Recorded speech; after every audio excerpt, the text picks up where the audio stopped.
নমস্কাৰ। নিৰ্বাচন সমাগত। এই নিৰ্বাচনৰ সময়ত ৰাজনৈতিক নেতা মহানেতাসকলে আপোনালোকক বিভিন্ন প্ৰলোভন দি গৈছে। বিগত চৰকাৰখনেও আমাক বহুতো শোষণ কৰিলে। তাৰ মাজত কেইটামান কথা মই উনুকেই দিব বিচাৰিছোঁ।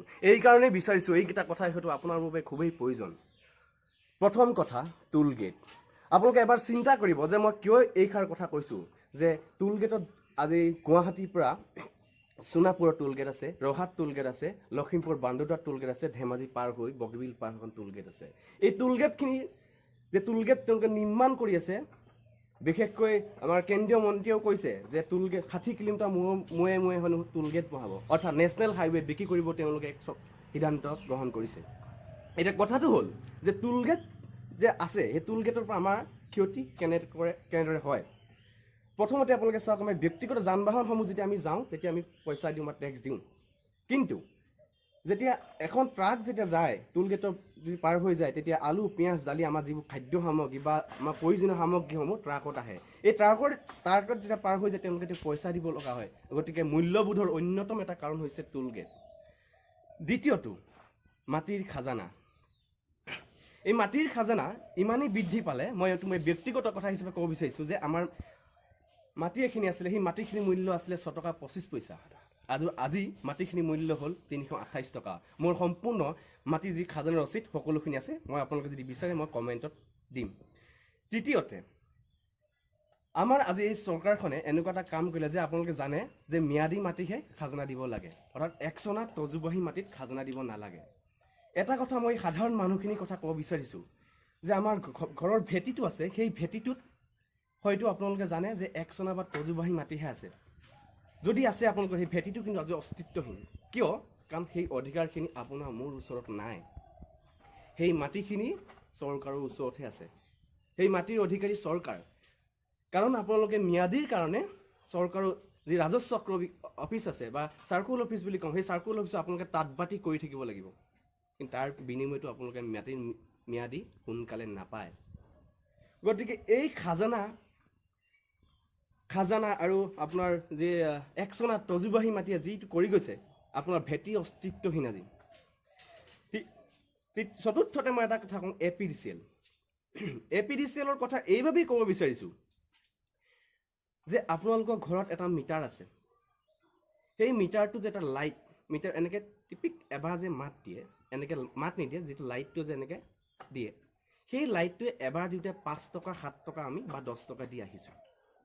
এতিয়া কি কৰিব লৈছে, এজন ধনী ব্যৱসায়ী আদানীক চৰকাৰে সেই APDCL কাৰেণ্টটো বিক্ৰী কৰি দিব লৈছে।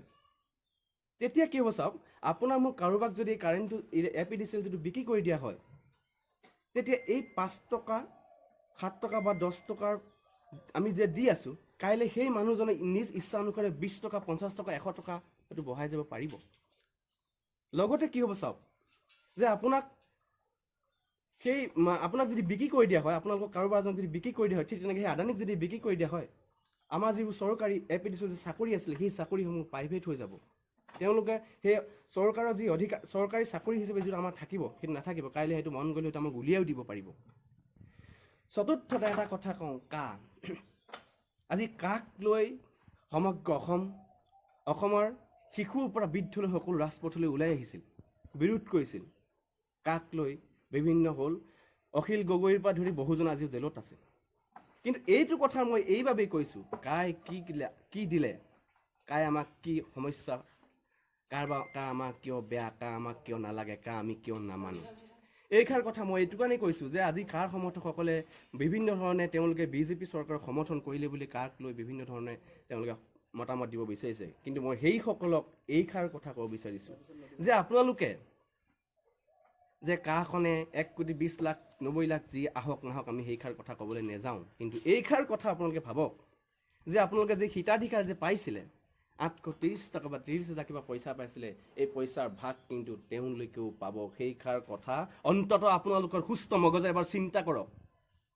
আমি পোৱা সুবিধাখিনিও তেওঁলোকে পাব। চৰকাৰী যি সুবিধা, শিক্ষাৰ যি সুবিধা, ৰাজনৈতিক সামাজিক সাংস্কৃতিক সকলো সুবিধা তেওঁলোকে পাব। ভূমিৰ অধিকাৰ পাব। আমাৰ মাটিৰ অধিকাৰখিনি তেওঁলোকে লৈ যাব। গতিকে সেইখিনি কথা এবাৰ উপলব্ধি কৰক। নদী বান্ধ। আপোনালোকে এই নদী বান্ধক লৈ হয়তো আমি যে এটা সৰু কথা সামান্য কথা বুলি যদি ভাবি আছোঁ তেন্তে আমি আৰু ক'ব লগা আছে বুলি নাভাবোঁ। যিহেতু আপোনালোক সকলোৱে প্ৰতিজন নাগৰিকে আজি বুজি পায়, কিন্তু তাক লৈ আমি বিৰোধ যিমান কৰিব লাগিছিল সেয়া কিন্তু আজি হৈ উঠা নাই।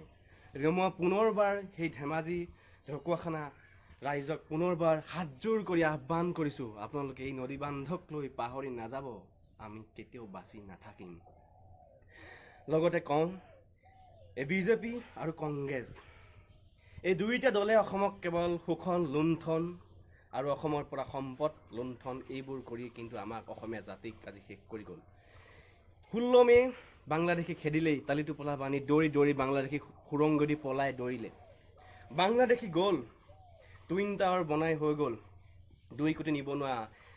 এই ব্ৰহ্মপুত্ৰত সুৰংগও বনাই মানুহ আজি তাত 5 ষ্টাৰ 7 ষ্টাৰ হোটেলো হৈ গ'ল। গতিকে সেইখিনি কথা আমি আজি ক'ব লাগে বুলি নাভাবোঁ, যিহেতু সকলোৱে জানেই ফাঁকি ফাঁকি ফাঁকি কেৱল মিছাৰ ওপৰত মিছাই তেওঁলোকে কৰি গ'ল।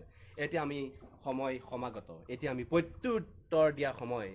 আমি প্ৰতিজনে এইবাৰ 27 মাৰ্চত আৰু যি পৰৱৰ্তী নিৰ্বাচন যি আছে সেই নিৰ্বাচনত প্ৰতিজনে আমাৰ ভোটাধিকাৰ সাব্যস্ত কৰিব লাগিব।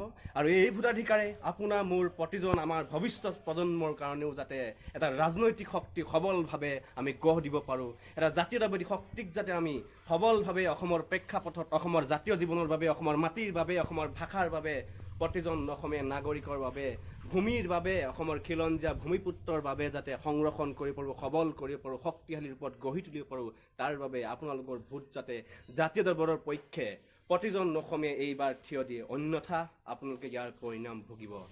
জয় আই অসম, ধন্যবাদ।